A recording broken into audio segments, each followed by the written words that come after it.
महाराष्ट्र की बात करो, देश की सर महाराष्ट्रामध्ये उद्या सर निकाल आहे, कसं पाहता याकडे? पदवीधर आणि शिक्षण मतदार नक्की कोणाला कुठल्या प्रश्नाला उत्तर द्यावं? पदवीधरचा आज उमेदवारी अर्ज दाखल करतायत अनिल परब. यापूर्वी विधान परिषदेत ते होते. विधानसभा सदस्यांच्या मदतीने ते आज स्थानिक स्वराज्य मतदारसंघाच्या निवडणुका आहेत. त्यात शिक्षक मतदारसंघ आहेत, पदवीधर मतदारसंघ आहेत. मुंबईतले शिक्षक आणि पदवीधर मतदारसंघ हे दोन मतदारसंघ शिवसेना लढवत आहे. आणि पदवीधर मतदारसंघासाठी आज शिवसेना नेते आमचे सहकारी अनिल परब हे उमेदवारी अर्ज दाखल करते. नाशिक शिक्षक मतदारसंघ सुद्धा शिवसेना लढते आहे. संदीप गुळवे हे तिथे आमचे उमेदवार आहेत. कोकणामध्ये सुद्धा निवडणूक आहेत आणि आम्ही महाविकास आघाडी म्हणून एकत्र काँग्रेस, राष्ट्रवादी काँग्रेस, शिवसेना हे महाविकास आघाडी म्हणून आम्ही एकत्र निवडणुका लढतो आहोत. आणि आम्हाला खात्री आहे आम्ही एकत्र आहोत. उत्तम प्रकारे नोंदणी झालेली आहे. उत्तम चेहरे आम्ही दिलेले आहेत. त्याच्यामुळे या सर्व जागा आम्ही जिंकू. तर नाशिकच्या जागेचा आपण उल्लेख केला. तिकडे आपण खूप मेहनत घेतली होती गेल्या 6 वर्षापूर्वी. मात्र ते आमदार आता आपल्यासोबत नाही आहे. यावेळी ठीक आहे ना. कसं असेल? हे बघा की ते आमदार जरी आमच्याबरोबर नसले तरी मतदार आमच्याबरोबर आहेत. संदीप गुळवे हे मराठा शिक्षण प्रसारक मंडळाचे संचालक आहेत. राजकीय सामाजिक शिक्षण क्षेत्रात त्यांचं मोठं संपर्क आणि काम आहे. ते योग्य उमेदवार आहेत आणि ती जागा शिवसेनेकडे पुन्हा एकदा जिंकून येईल. पोस्टल बैलेट का काउंटिंग पहले हो और उसके बाद जो है बॉडी है इलेक्शन कमीशन, उनको न्यूट्रल होना चाहिए और जनता देख रही है. इलेक्शन कमीशन पे सवाल है. जयराम रमेश. देखिए, इलेक्शन कमीशन के बारे में लोगों के मन में बहुत शंकाएं हैं. इलेक्शन कमीशन एक न्यूट्रल बॉडी है, एक संवैधानिक संस्था है. लेकिन जिस तरह से बार बार हमको जाकर सभी विपक्षी दलों को जाकर चुनाव आयोग के सामने हाथ जोड़ना पड़ता है, कुछ बातें सामने लानी पड़ती है और चुनाव आयोग भी सुना अनसुना करती है, ये इंडिपेंडेंट बॉडी का लक्षण नहीं है. प्रधानमंत्री चुनाव के दिन ध्यान को बैठते हैं और पूरा फोकस चैनल पर उनका ऊपर आता है. ये एक प्रकार से आचार संहिता, कोड ऑफ कंडक्ट का उल्लंघन है. देश के गृह मंत्री जो जयराम रमेश जी ने कहा है, देश के गृह मंत्री देश के विभिन्न क्षेत्र में लगभग 150 कलेक्टर और डीएम को फोन करके जो सूचना देते हैं, ये कोड ऑफ कंडक्ट का उल्लंघन है. पोलिंग एजेंट को जिस तरह से रोका गया पोलिंग एजेंट उम्मीदवार, ये भी ठीक नहीं है. पहले कभी हुआ नहीं था. एग्जिट पोल जिस तरह से आ रहे हैं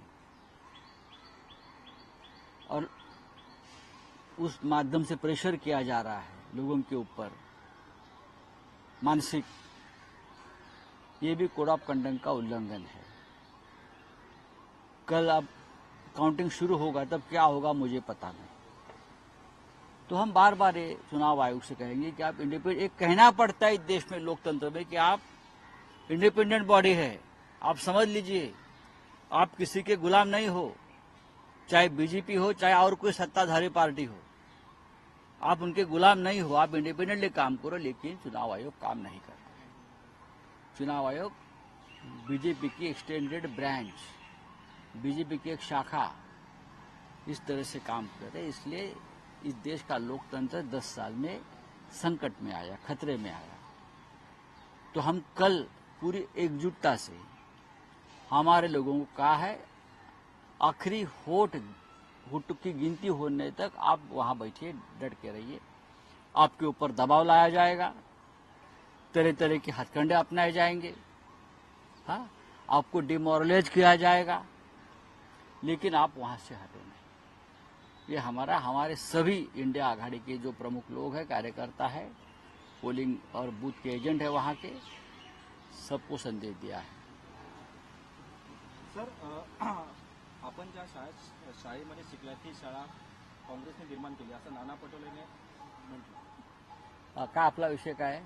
सर पोस्टल इलेक्टोरल की तरफ के जो मार्ग है उससे वोट्स जो है वो काउंट किए जाए, ऐसे कांग्रेस की तरफ से डिमांड आई थी। कैसे देखते हैं इस चीज को? अरे ये डिमांड कांग्रेस की नहीं है, इंडिया ब्लॉक की डिमांड है कि पोस्टल जो वोट्स है, पोस्टल बैलेट की गिनती पहले हो जाए और उनका निर्णय पहले आप डिक्लेयर कर दीजिए। पोस्टल बैलेट का जो ट्रेंड होता है वो बहुत महत्वपूर्ण ट्रेंड्स होता है।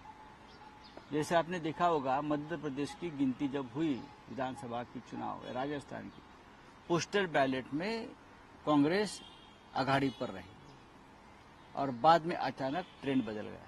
कैसे बदल गया किसी को पता नहीं। तो हमने ये मांग की है कि पोस्टल बैलेट की गिनती हो जाए ठीक से और उनका जो निर्णय है वो पहले डिक्लेअर किया जाए।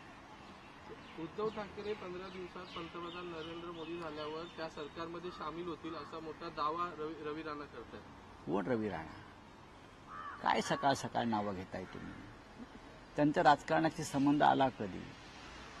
शिवसेना पक्ष या देशाच्या राजकारणातला सगळ्यात जुना पक्ष आहे बरं का, आणि बाळासाहेब ठाकरेंनी स्थापन केलेला हा पक्ष आहे। उद्धव ठाकरे 25 वर्षापेक्षा जास्त काळ या पक्षाचं नेतृत्व करतायत। या पक्षाचे स्वतःचे 18 खासदार निवडून सध्या आलेले आहेत, परत निवडून येतील। अशा पक्षाच्या भूमिकांवरती कोणी ऐऱ्या-गैऱ्याने बोलावं बरं का, हे बरोबर नाही। तुमचं तुम्ही बघा, तुम्ही तुमच्या निवडणुका लढा, ही लोकशाही आहे। आमच्या नादाला लागू नका।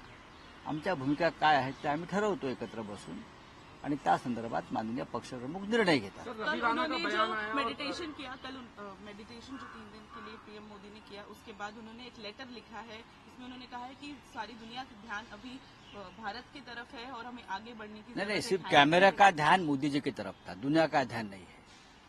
दुनिया का ध्यान हमारे तरफ इसलिए है कि क्या इस देश में लोकतंत्र बचेगा? क्या मोदी जी लोकतंत्र को बचने देगा? उसका ऊपर दुनिया का ध्यान है। क्या मोदी जी ठीक तरह से काउंटिंग होने देंगे? ये इस तरह दुनिया का ध्यान हमारे यहाँ चल रहा है। सर, देश के लेवल पे मीटिंग्स चल रही है, कंट्री वाइज जो है इंडिया अलायंस की मीटिंग्स चल रही है, हम देख रहे हैं। क्या महाराष्ट्र में भी ऐसी कोई मीटिंग्स डेफिनेटली चल रही है, डेफिनेटली चलेगी।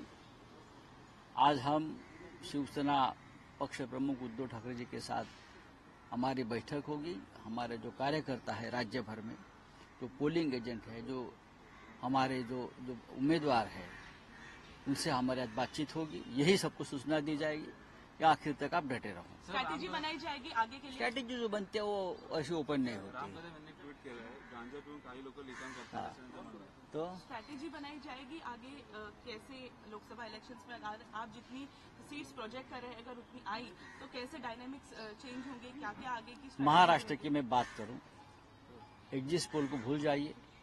कल 1 बजे आप मुझसे बात कर लीजिए। हम 30+ सीट जीतने जा रहे हैं, 30+। ये मैं दावे के साथ नहीं, मैं मेरे पूरे आत्मविश्वास के साथ कहता हूं। सर, एक और आखिरी सवाल, एक आखिरी सवाल, क्या आज सिर्फ आपकी पार्टी की मीटिंग है या फिर आपके जो अलायंस है महाराष्ट्र करेंगे में सब, उनकी भी मीटिंग है? करेंगे। चलिए ठीक है। रवि राणा का जो बयान